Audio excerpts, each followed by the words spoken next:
What's up guys, Woody here, back with another Mythgard video, and a little bit of a different one this time because it is a deck video.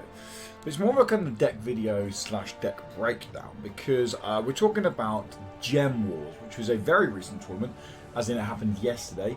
Tournament hosted by 98.3 Media, whose Morpheus' media company, and there's a link to them below if you want to go check them out. A link to their events page. They're hosting a Mythgard event pretty much every month.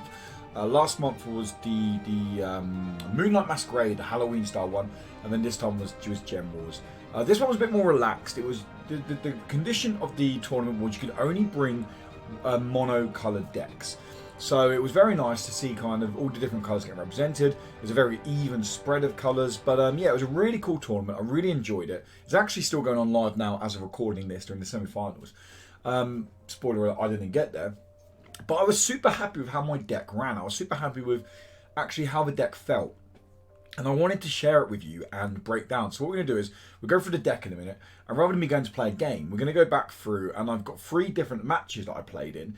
And I'm going to talk back through how I played. I've not watched my games back yet. Now, I always go back through and watch my games again to see how I can improve. I've not done it yet, so I'm going to be reacting to that live. And we're breaking down where I misplayed, where I played well, and all different things like that. So, anyway, what we're going to do is we're going to jump straight into the deck to kick off. So, Gem Wars Green. I took a mono green deck. Mono green is my favourite. Green is my favourite faction. I'll go through the deck and then we'll go through why I built this kind of deck. So, Turn of Seasons and Impel, pretty standard, were my path and power. 3 Grinning Collarbock, 1 Marching Orders, which I'll get onto in a minute. 1 Rewind Hex. We got here. 2 Bites, or Rustland Bite.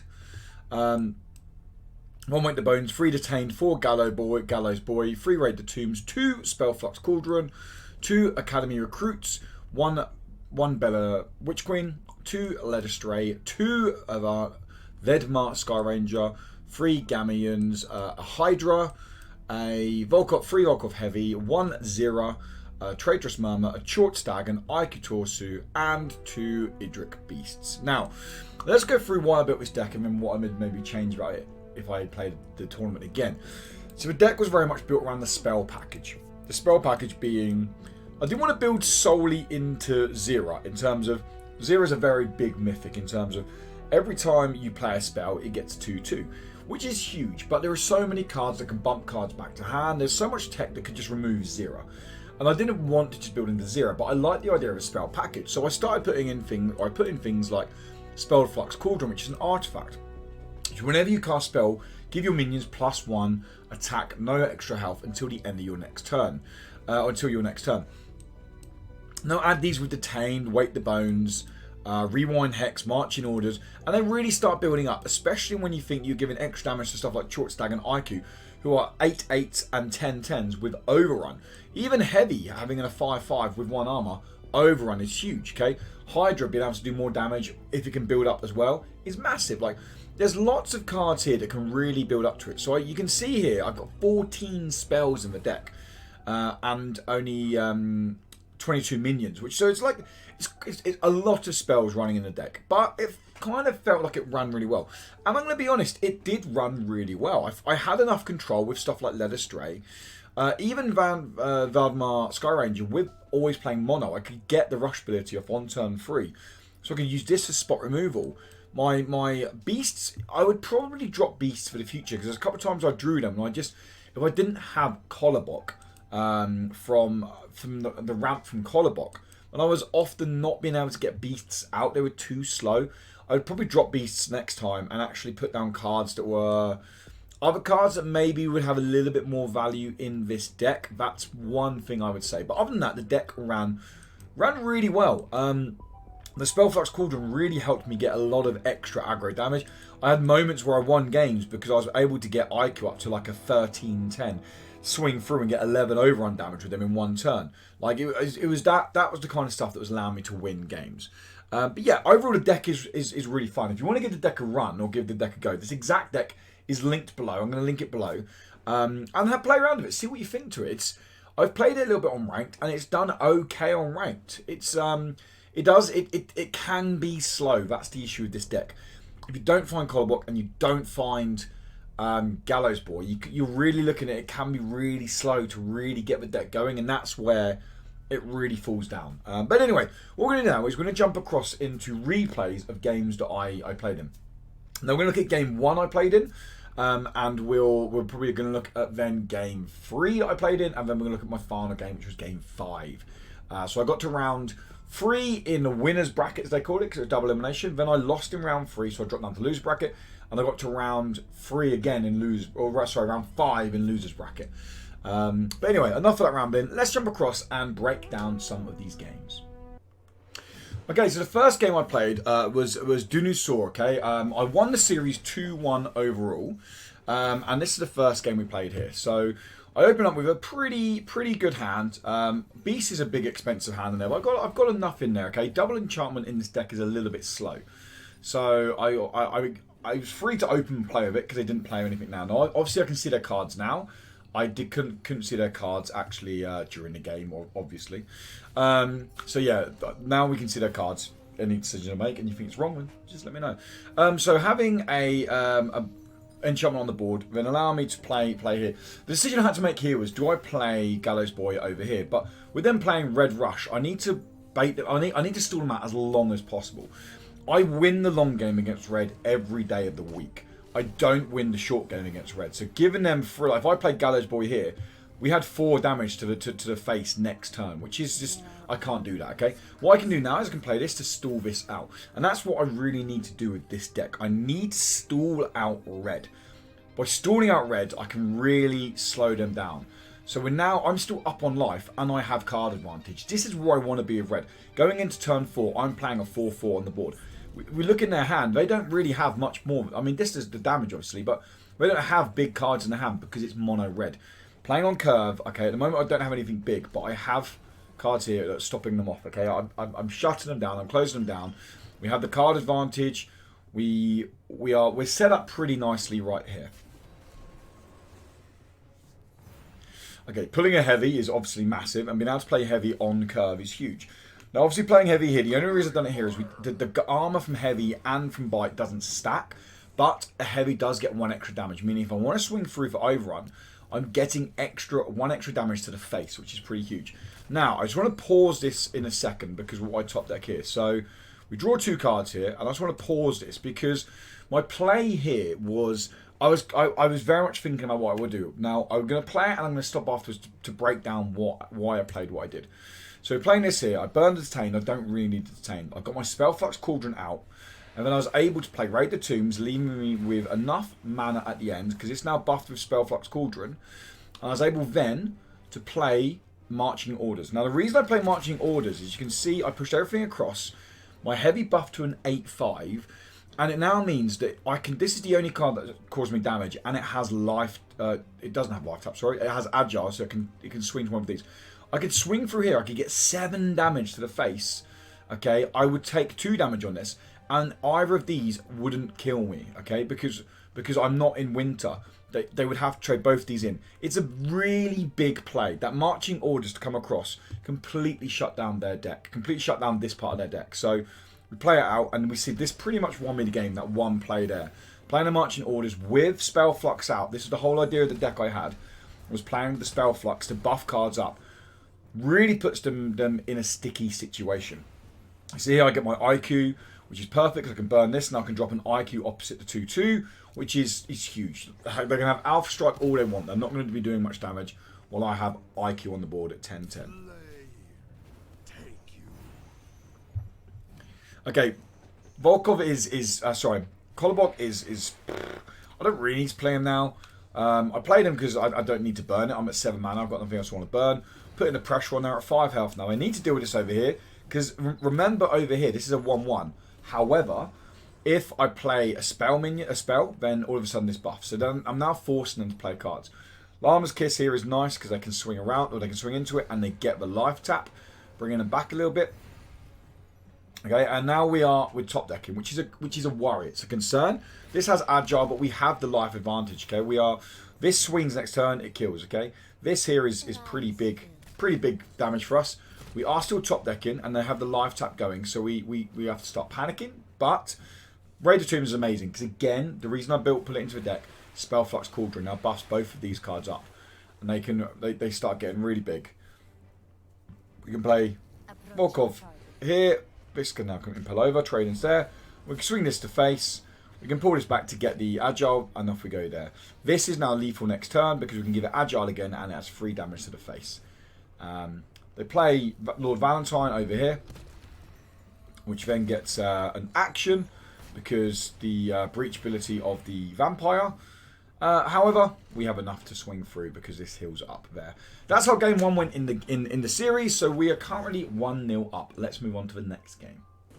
Now, you can probably guess the fact that we won the series 2-1. We lose this game. So this is where I'm going to be pausing a little bit more. I've not seen this game back yet to see where we misplayed or where we played poorly and maybe could have played something a little bit better. Opening with Collarbot is always the right action if you have it in hand with green. It's just pretty standard. Pretty standard. Short Stag here is a big card, so obviously we're going to burn that. And then we can get the Spell Flux out. It's perfectly fine. We can move the Crossman and start getting up. At the moment, we're sitting nicely. We've got a Spell Flux out. We have Collarbot here. Our hand is getting a little small, but we're drawing another card soon. We have the mana ramping up here, which is nice.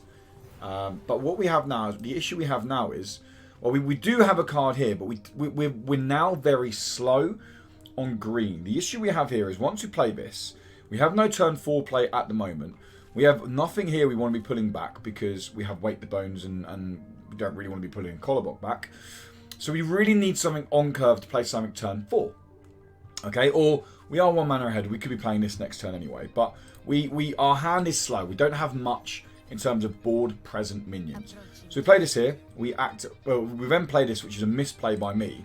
Because playing this now meant that we couldn't now play the swing ability. We can play the agile ability to swing through because I ran out of gems. I miscounted this. There's my first misplay. Getting the artifact out the enchantment out was fine, but it put my card down, my hand down too small. Play this next turn. I'm drawing 2 cards. I'm down to 3 cards. They have a bigger hand. I didn't get the damage to the face. This with Infuse can still trade into it. So that was my first misplay. I should not have played the enchantment. I should have just swung this through and left the enchantment out there. I should have used the gems to activate that. There we go. They've done exactly that. They trade through. They are drawing a card back next turn with souls. We're down on cards. We can burn the heavy to play the heavy, but we're still... Ooh, okay. That's an interesting play there. Oh, we done it, I'm guessing, to play Raid the Tombs. So there we go. That's fine. So I played that to play Raid the Tombs. This buffs to a 4-2, which is fine, actually. And putting the Tombs up, that's not bad. The draws off the top weren't amazing. We still only got 1 minion in hand. But maybe playing their heavy there was the better play. Because, again, infusing this can trade into that. Which allows them the board control that they want. They don't have anything on board now. This card is great against red. Because it just straight up puts out 3 blockers. There's not much, or there's pretty much no over in red. Magnetar, there you go, comes straight down, removes it. There's not much you can do around that. But I can't play as if I expect them to have Magnetar in hand. I have to just play how I see it. Again here, so we play this down. Again, we stack it. The armor doesn't stack, but the 6 damage going through means we get 3 damage through them with Overrun. Crimson Pack removal there. That was a big play by them. They really put us behind. That Crimson Pack really put us behind. Now we have decisions to make here. Pop this back with Leather Stray. And we pop this back with Leather Stray. We are down on cards. But we see here, we're drawing 2 cards next turn anyway. So we're not really down on cards. We're going to be at 3-4. Theoretically, at the moment, if I just pause this quickly, at the moment, we're in a good position still. We're going into turn 7, turn 8. With a green against red deck, this is still in our favour. This is favouring us. This is where we should be doing well. Now, I'm coming up, I play Murmur, and I don't play Murmur correctly. The time I thought it was correct, but it turns out in my head, I'm thinking it definitely wasn't correct. We burn this, and we get the Murmur out. Now, I murmured this card here, purely because I was like, well, I want these to trade. And I then realised that, wait a minute, this doesn't have Rush. It can't trade. Simple as that. This can trade into this and kill it, but this, when it goes down from here, it won't kill it. So I probably shouldn't have murmured. I panicked with the Murmur, and I played the Murmur then to steal this. And that was probably the bad play by me, because they have this card in hand and they play this next turn. Now by Murmuring this, I have life tap. And I murmured too early. I probably shouldn't have even played a card there. I let them play both their cards. I keep Murmur in hand. I could then drop Beast potentially next turn, or Murmur this next turn. And that puts me in a lot better position. I murmured too early here. I shouldn't have played a card. I should let them have the 4 damage coming from this. It has life tap as well, but should have the 4 damage coming from this. They just ignition that, so they're straight out. But even though I've got this out here, and now we are on the back foot. Our spell flux is going. Okay, we play this to draw some cards. We're now starting to get on the back foot a little bit. We have no minions on the board.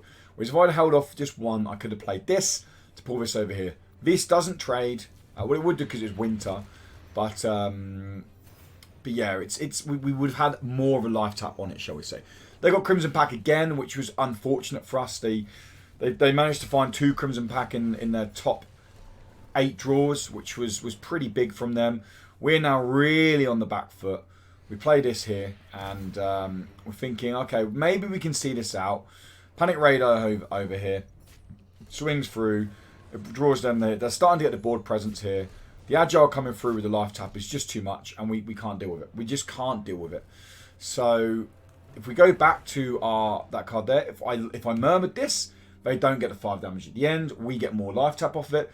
The big misplay there was my Murmur too early. Let them have the Alpha Strike. Let them have the Alpha Strike with the Frenzy. I probably murmured too early. Yes. So that's where we lost that game there. Okay, going into our final matchup in this series. Obviously, you know who wins it because I told you I transferred on from the first round. We won the series 2-1. 2 card box in hand, open in hand. Very nice, very good.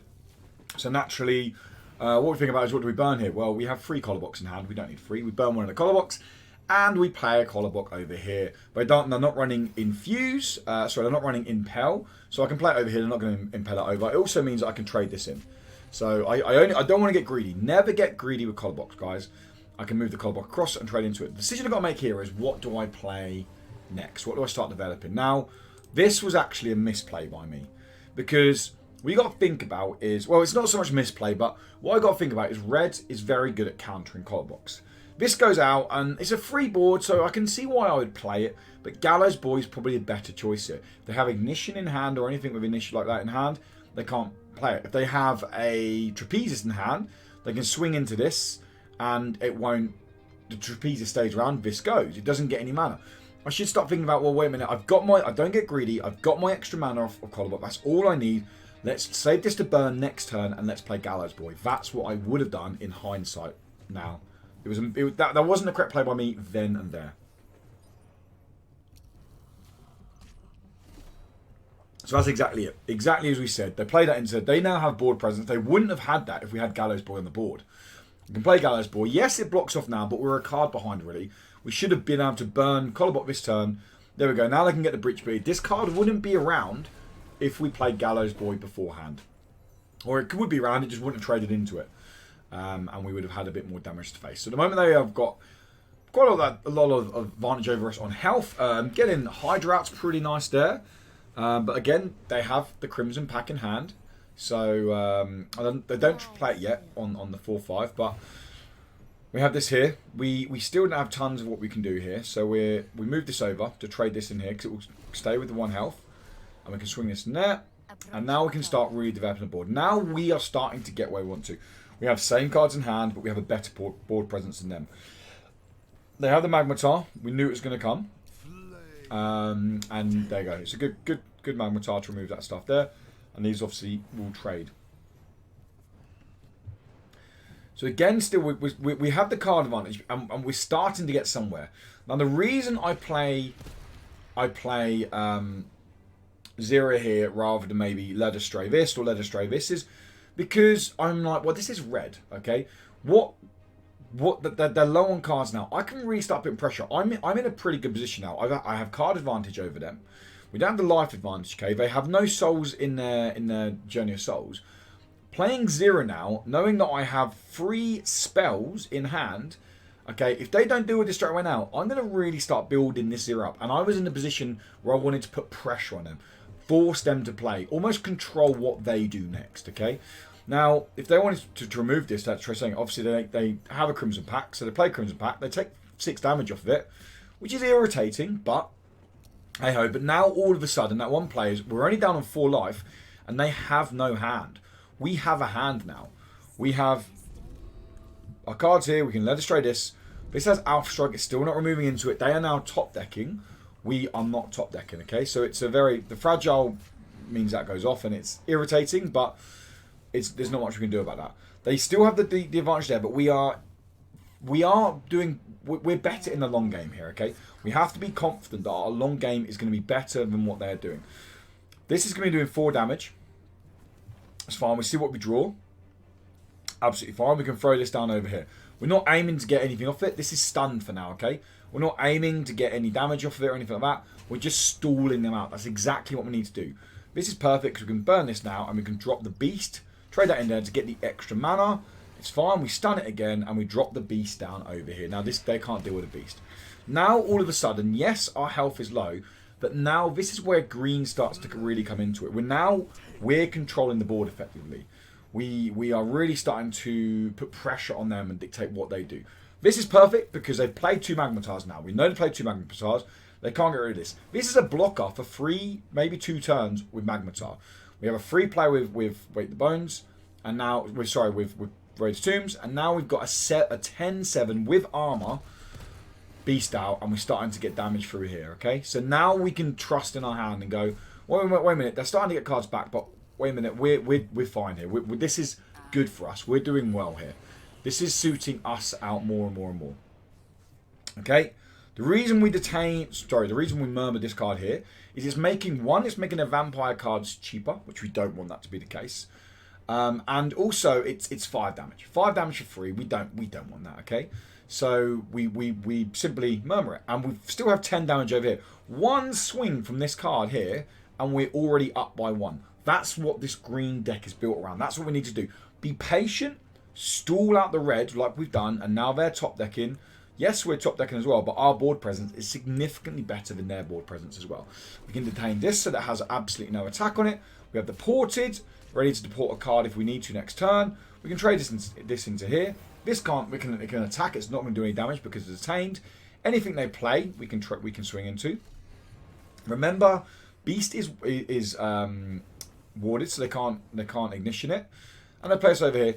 It doesn't matter too much, guys, because we have deported. There we go. We end up drawing IQ. It's a lucky top deck, but we're always in the driving seat from this point of view. We deport this back here. We swing through. We put them at 3 health. We have 10 overrun here, and we have 10 overrun here. There we go. That's how we win the game. It's all about, with this deck, being confident to stall them out. Don't be greedy. Set up for future plays, okay? You're being patient, and you're starting to, you get your big fatties out, your beasts, your IQs, your short stags, and then let them do the heavy work. If we went on one more turn, I was doing potentially 20 damage to the face next turn. That's enough to win a game in its own right. So that was game 1 of the series, and we won it 2-1. Let's go on to the next game now. Okay, so the game 3 we played was Capocchio. And we actually lost this series 2-1. Now, we lost the third game because a big misplay from me. And we lost this first game that we're going to go through now. So we're going to really pay attention to see where we lost this game. They were very quick. They were playing a Valk style deck. It was very, very quick deck. So we managed to get the color block out turn 1, which is always good for a mono green deck. And we can start develop. Well, here's what I know where this goes wrong, but we got greedy on our color box here. What we've done here is we traded here, and I was very much and ahhing, but we ended up playing another color block. I was very much between, do I play Gallows Boy to get the more damage on, or do I play another color block and get greedy there to really start to ramp the mana against these guys? Knowing they're playing Valks, and my theory behind it was Valks can burn through their hand very quickly. Even with Journey of Souls, Valks can burn the hand out very, very quickly. So that was my logic behind playing 2 color boxes, burn the hand, get mana advantage, boom, easy. That's why I ended up developing 2 color box with an enchantment rather than playing a Gallows Boy. Okay, so then playing the Storm Dottier wide is a good play by them and something that I should probably deal with. Now I took the 2 damage over the swing there. What I should have done was I probably should have moved across and not got greedy. Because what they can end up doing now is they start to open this and they can now play the Road Queen over here. Again, what I don't do here is I get too greedy. I move across to do the 2 damage to the face. I move across again, hoping to get the trade here. This is now sat at 4, so it's getting 2 mana. This is 3, so it's getting 1 mana. I should have taken a trade earlier, at least a trade on this one earlier. Because now they bump this back to hand. We have a Kolobok in hand. We have no mana. All of our hard work's gone. The Jaunt over here is going to teleport. And we're down to 11 health to their 17. We haven't got the mana curve we wanted. We're now starting to get it, but they've still got 3 cards on the board that are very, very strong and powerful. We play the Sky Ranger to trade into the Road Queen, purely because it's going to bring these guys down a little bit and hopefully give us a little bit of safety. What we didn't realise, is because there's no deck list for this game, is that they are playing Cataclysm. So they actually have lethal next turn. By turn 6, they have lethal. They swing both these into face, they play a Cataclysm, and we lose. So the mistakes we made there we go. Mistakes we made there were pretty simple. We got too greedy on the Kolobok. We should have traded Kolobok in earlier. It would have allowed us to play more cards that next turn. We would have had just 1 extra mana bit. It would have meant we could have potentially played more cards next turn. I don't think we win. I think they just had a very fast, good hand draw. I think we have to be honest and hold our hands up and say, wow, the Valks list worked very well for them. It was very quick. We had no way of dealing with the Storm Dottier early game, and they played it wide. They managed to ramp it up to a 5-5, and if we don't deal with it, we're asking for trouble. And they managed to draw their Cataclysm, which I'll be amazed if they're maybe playing 2. I'd guess they're only playing 1. So yeah, we can say we were slightly unlucky with that, but we still got greedy on the Kolobok. There's no unluckiness by that. Simple as that. Okay, so the next game in the series, obviously again against Capocchio. We win this game. We're starting first, and we also have Kolobok, which is nice. What I've learned from this one is we're not getting greedy with Kolobok. Okay, we burn the stag. It's too much of a late game card. If we get Kolobok going, then we can get 0 going. Okay, the reason we burn stag over 0 is because we could pull 0 back with stag. We can't pull stag back with 0 in terms of its ability. So we move the Kolobok across. We can get it rocking. We can play this here to get 2 damage to the face. It's nice. It's already going somewhere. Okay, so again, we're starting to panic a little bit because we're thinking, well, wait a minute, we want to get the trade here. If it gets to 4 mana, we know they can bump it back to hand. We move it off to get the 4 damage from Sky Ranger. Swing to face. We're already up by 6, which is always good against a Valk deck. However, look at our hand. It's drastically lower than theirs, okay? So they got rid of that, which is good for us. But we're still worried that going, well, wait a minute, when are we going to get rid of this Kolobok? We need the mana ramp here. So we play another one thinking, well, they can get rid of one of them then. We have the Impale, so we should be able to get 1 piece of mana anyway. We should be able to bump up 1 piece of mana. They play this now. There we go. There's the month back. We knew it was coming. But we don't get greedy this time. We move across and we just take the trade straight up. We come onto here so we can trade into it just to remove the minion. Yes, they're getting it back next turn, but it's not really a great card to get back anyway. And we've got another Kolobok out. So we can keep the Koloboks going. They played one of those cards. One of the cards here. Chances are I doubt they'll be running any more than 2 in their deck. So we're pretty confident at the moment that we are going. We're up to 7. So we can trade across there. Again, we're not getting greedy. We're just taking the mana when we can. We're up to 8 mana, which is the big difference here, okay? This time, if I pause the game now, it was this turn last game where we had lost. We just lost here. Okay, now we are hugely on the front foot. We have got 8 mana to their 5 mana. Yes, or their 6 mana potentially when they burn a card. And we've got 0 in hand, we've got Letter Stray in hand, we have cards, okay? We're evening it out now. Yes, they have a board presence, but we've got to think what we've got in our hand and the mana advantage. This is where we were trying to get to last game, but we got too greedy with the Kolobok, and they end up playing very, very quickly. So it comes across here, and they're separating themselves out a little bit now. So we burn this, we end up thinking, it's time to develop the 0. Let's put the 0 out, and we have the Letter Stray to throw that back in hand as well. Throwing the 0 up to a 9-8. It's now a threat they have to deal with. They simply have to try and deal with this 0. Otherwise, what can they do? What can they do? Every spell we play, it's now a 2-2. Like I said, 0. This deck isn't built around 0, but it's there to make them, to question them, to make them go, wow, how do I get rid of this 9-8 that's just sat there staring in my face? And we play the Gamion over here for consistency. Now we've got the board presence. Yes, we're down in terms of our hand advantage, but we have the board presence. It's huge, okay? So play that there. They move this over. I spike over here, and we're thinking, oh, okay, what do we do here? How does this go here? And we have IQ. So we drop IQ over here. It's now a defender. Can't do anything. We knew we were getting IQ because of the Gamian. Look at this. We have potentially 19 damage on the board next turn. I mean, that's going to remove our Gamian. It's still not going to do anything for these guys here. And then we end up having lethal, because what we can do is we can impale 0 over, we can murmur the Storm Dottier, and then we can swing IQ and 0 into the face and get the damage there. That's exactly what we were trying to do first game. We were trying to build around the mana and then get our mid to late game super strong with the zeros, with the IQs, with the short stags, with the heavies, with the beasts, really throwing them out. The fact we got to 9 mana, we could have thrown a beast out that game on like turn 6, which is insane. And that's where we're trying to get to. We didn't get greedy in that game. We traded the color box when we had to, or when we could. We took the mana when we could. We managed our hand pretty well, and then Zira done its job in terms of it was a threat. They got scared, they got worried. How do I deal with Zira? And it ended up winning us the game.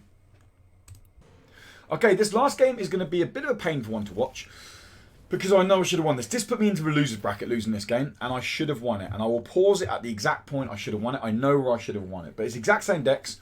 Obviously, we're playing each other again. No collar block this hand. So that's instantly put us off where we were, where our game plan is trying to go. But, hey, it's a card game. We need to learn how to play around not drawing the collar box. So, at the moment, we don't have a turn 2 play. Double detained isn't great. There we go. We find a collar block. Perfect. We can play this here. We can start developing our collar block. They're running Infuse, and this has Swift, so we have to play it nice and wide. To play it here, Swift and Infuse, just trades. So we wanted to play it nice and wide to make sure we can get it going. They end up finding this anyway, so they can trade us into it. There we go. Okay, so we're perfect here. This is a perfect play for Sky Ranger because we can remove the rush. There is no way we want rush on the board. We don't want anything that gives anything rush on this board. So we end up trading into that there. Now, they've still got 2 on the board here. We're even life over here. And, yeah, we're in a good position. Look at our hands compared to theirs. They're starting to burn down. They've only got 1 soul in the graveyard. So we're in a pretty nice position. We haven't got a collar box going, but nevertheless, we're in a nice position. We've got a consistency with Gamians in terms of divination. We're sitting pretty nice. We're only 1 health down. They're going to bump this back to hand to get the damage through. They want the damage done. But we look at our hand. Their hand is super low. We're feeling good right now, okay? They need to trade. Well, they only need to trade 2 into it because remember this will buff. So, but they ice spike that. They managed to have 2 ice spikes in hand, which is a little bit frustrating, but hey ho.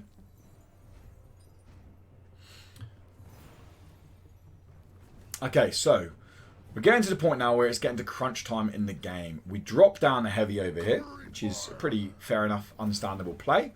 And we're starting to develop a bit more of a board presence, shall we say. They have all 4 of us horn in hand. And this guy's buffing up here. And they're swinging there and I'm moving it back. Just to block the heavy from getting through. Now we're wondering what we do here. We burn this to be able to get Short Stag out. Short Stag pulls back another heavy. We trade that through there. It's now at a 5-5.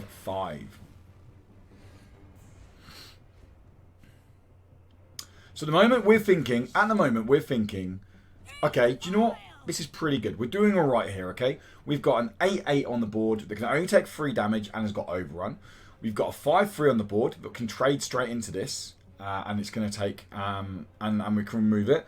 We have Spellflux Cauldron in hand. We have Murmur in hand. We have another heavy in hand. We got Zero in hand. Even Gallows Boy's pretty solid here. We're in a good position here. We should be winning this game. If we look how this plays out now, we go on to the next turn. Now, this is perfect here, but what I end up doing, and I'm going to pause straight after I play it, is I play Zero over here, which is the right play. Okay, playing Zero over here and playing Spellflux Cauldron is the right play. At the moment, this is perfect. The next play I make is Mistake. Now, remember this card's ability gets 1/1 for each of your Valkyrie minions that die.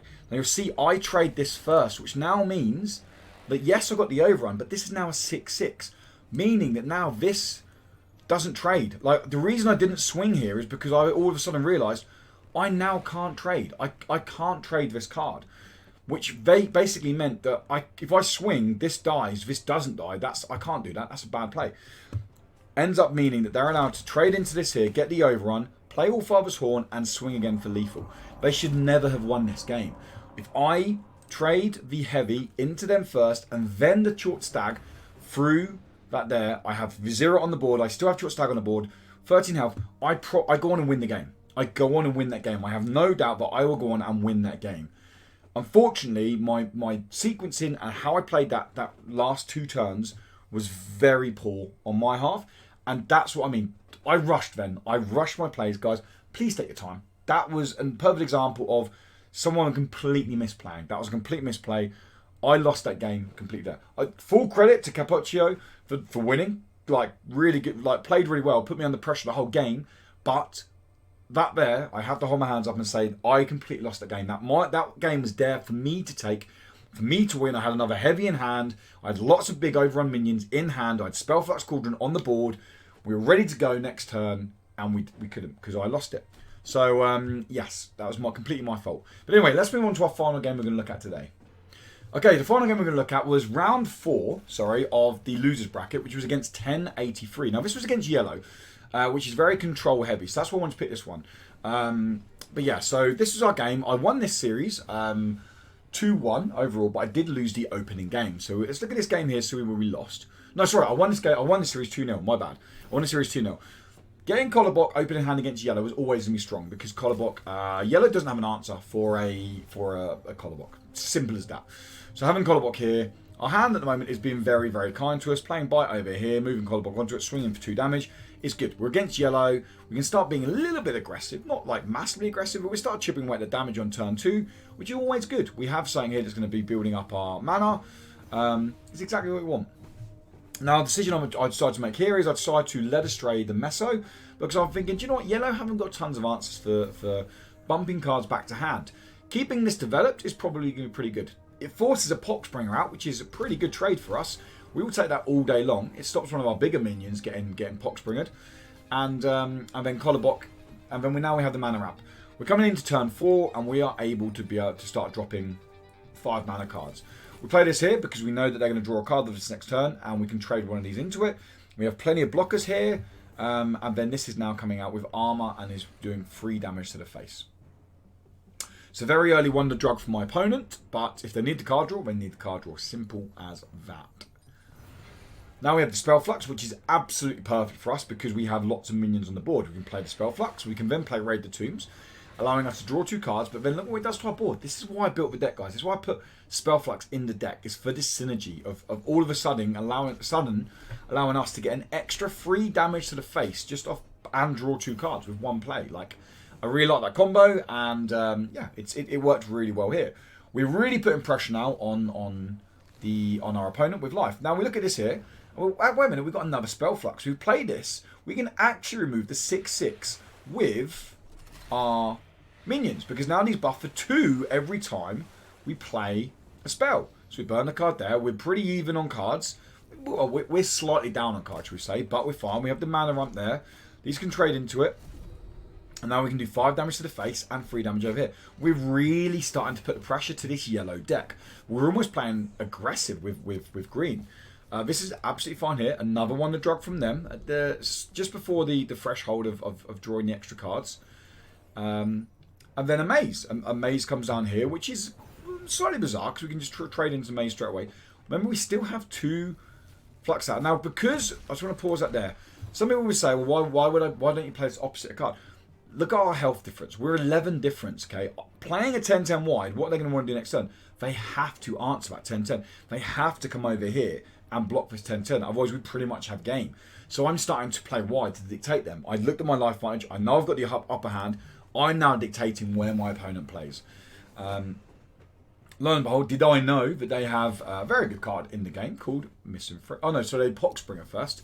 And they play Poxbringer into this, which is fine. And this is ticking down. We're thinking, do you know what? That's fine. I mean, this has 10 health, so it's going down by 2 each turn. But we still have these Cauldron out. So we still have a Cauldron out that's getting really good value for us, okay? There's nothing we want to play yet, but look at our board presence. Yes, we don't have a huge... Now they're Misanthropia. to pretty much get rid of anything. But remember, Blight doesn't stack. It doesn't give this Blight 5, but it's not just Blight 3. So these stay alive. This stays alive. This stays alive. We're able to deport this back to our hand. Now, for those who don't know, why did I deport it back to my hand? Deporting that back to my hand will now mean it removes the Blight and it buffs this. Because I have Spell Flux called now, I deport this back to my hand. This is now doing 4 damage to the face, putting them down to 11. Okay, I can now play Aiku back down over here as a completely fresh minion. 10-10, it's blocking this, it's got no Blight. Now the pressure is back on them, okay? Next turn, this dies next turn, that's fine. But this, with the Spell Flux, I only need to play 1 spell on it to get this to 12. I play 2 spells on it, we have Lethal with the overrun from this card. They play Blight, but on a 10-10, it's pretty slow. The 2 Blight is big, but it's still pretty slow. We draw into Academy Recruits here. Remember, Academy Recruit is a spell. So detaining this is fine. And then being able to deport, so that's buffed us to 10.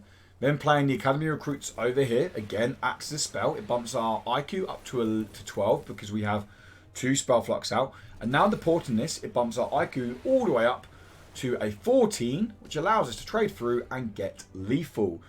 The big play there was deporting our IQ back to our hand.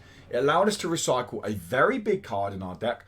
We had the mana to deport it and play it straight away. That came off the collar bot that we ramped early. We knew we were playing mono yellow. Mono yellow have very few ways of dealing with bumping cards back to hand. So dealing with collar box is going to die. We're going to get the mana ramp on it. And it allowed us to get the 14-7 out at the end. Or put it back to our hand to get it out again to really put pressure on our opponent. The double Spell Flux was just very lucky, and it really allowed us to bump up our power and damage on our cards. But let's move into the final game look in this video. Okay, so the final game in this series, like I said, I did win 2-0 in this series, but the final game here is this one, is again against 1080. We're 1-0 up, obviously. You guys just saw the previous game. And if I'm being completely honest, I can't exactly remember how this game went. I know I won it, but I can't remember exactly how. So again, we got, you can argue it's luck. It is luck. We only run 3 color box. Finding it open in hand again is always good. It's very lucky, and we managed to find it. Developing a collar box now is nice. We can play Gallows Boy over here. We're playing to curve, which is nice. The slight issue being that they are drawing 2 cards this turn because they're going to full, and they have a huge hand advantage over us. Even more so now with Maze.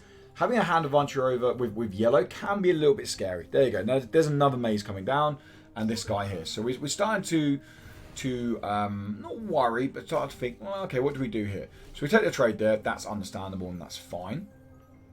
And play this here to trade into this here, and we're going to trade into this. We remove this. Sorry, we trade into there. Now we let them make the decision. They can't draw a card. Well, they can draw a card, but it will kill it. Playing this here, and now they put the Yahui down. We have the agility again. Yahui only takes 2 damage, remember. He can't take any more than 2 damage. It's just the way Yahui works. We put the bite down over here. Means that when we're trading into this here, Yahui won't kill us. It allows us to move this all across. Now, the reason we've done marching orders is it allows us to remove the maze. Now, it puts the pressure on this here, okay? We're on full, so we're not fragile. It puts the pressure on here. This can swing to the face to keep putting the chip damage pressure on the yellows. And we got rid of the maze card draw by using marching orders to bring it all the way over. Raids Tombs is pretty much a free play for us right here. We get to draw 2 cards, bringing us pretty much back to where they are. And then we can swing free to the face. So they use Infuse to trade that there, which is an absolutely perfectly fine play by them. Now we have 6 mana next turn. We can drop heavy onto... so we can drop heavy on... Oh, sorry, 0 we go with. Okay, so the reason I went with 0 there, actually, rather than heavy is... This is going to die no matter what. The 1 armor is fine, but... We have the presence. Again, we're up by 3, but this puts pressure on them. If they have Blight cards, I want to force the Blight cards out of their hand, okay? We have Short Stag or Wake the Bones that allows us to bring 0 back. But it puts pressure on them. It forces them to play their cards. If we want to play Misanthropia in their hand, they have to play it next turn, and that's all they can play. We can swing this here. It's going to wipe their board as much as it's going to wipe our board, okay? So playing this rather than heavy is there just kind of as a staple, as a threat of saying, this is what I'm going to play. Simple as that. It has 1 armor. Deal with it. Okay, go and deal with this card. How can you get rid of 0? Simple as that. Okay, so they take the trade there because we kept swinging past them. There you go. They play the Poxbringer to trade into 0, which is understandable. Now they've burnt through their hand. Now all of a sudden, while we're up 1 mana, and we're level on cards. So we're in a nice position here. Now Zero is going to die next turn because the Blight 2. So short stag to bring Zero back is perfect. That's exactly what we said. We have this here to bring Zero back. So playing the Blight over here is annoying. It's going to chip it down to a 4/4 each turn. But Blight 1 on big fat units that have overrun isn't really the end of the world. Dropping this over here allows us to put Zero back in our deck. And now all of a sudden, we're like, well, we've got the same amount of cards you pretty much, buddy, but we've got 10 more health and we've got some big boys on the board. So again, what we're lucky about here is we have Detained and the Port. So we can do a lot of damage to our face here, okay? This is only going to go down by 1, and this is going to go down by 1, okay? So the double Detain, double Deport means we can burn this. We can detain this, so we don't take as much damage. We wouldn't take as much damage anyway, because it can only take 3. We can deport the Ephemeral unit. We can swing 3 to the face, and we can swing Overrun there, so we're now on 5 health. If they don't deal with this next turn, this alone with the Overrun can kill them, okay? Pop this card down. This card is very frustrating, but again, we have Detained and the Port in hand. Nice and simple. They boost this up, 5 extra damage. We detain this one to take its health down by 2. We then deport the 5/10, and we swing this through. So Lear's Blight 1/1 just isn't enough to come across and swing to the face. Just isn't enough to chip down on the big guys, and that's where we won. We managed to ramp the stuff. We managed to find the cards. We managed to put them out and put the pressure on. Exactly what we want to do with this deck. Add in stuff like Spell Flux, like this deck has down here, like over here, even stronger. But anyway, guys, that's going to wrap this video up. So thank you, everybody, who stopped by and watched the video. If you like the video, then give it a little like, because I'll be interested to know what you guys think to this. Breaking down the deck together and going through the matches. I actually lost the next game against Semper EU, fellow TRS teammate, someone who I teched for the tournament with. They played very well. They went on and won 2 more matches. Went out the 8th round, I believe, in losers bracket. So good job to them. They got to the quarterfinals, I believe, quarters or semis of losers bracket. I can't completely remember, but they've done really well, and they were playing mono purple. But I really like this deck. It ran really well. I really enjoyed playing it. It's inspired me now. I want to play around with some red in it and see if I can get like the Spell Flux Cauldron spell package off with a little bit of sprinkling of red. It's something I'm going to be working on. But anyway, give this deck a try. It is linked below. And if you liked it, then yeah, let me know in the comments, guys. And also, like I said, like the video. And if you want to keep updated more Mythgard content, including deck videos, including new to Mythgard videos, including these breakdown videos that I'm now going to be doing from every tournament, then just subscribe to the channel, because that's what you can keep up to date with that stuff there. I also stream over on Twitch 3 times a week, sometimes more if I'm on school holidays, because I'm a teacher.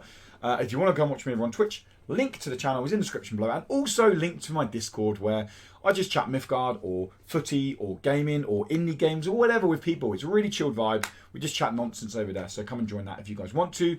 Link to that is also in the description below. But anyway, guys, thank you so much for stopping by. Thank you for being here. It's been a pleasure having you. Have a great day, morning, evening, whatever it is, wherever you guys are. And until next time, ciao.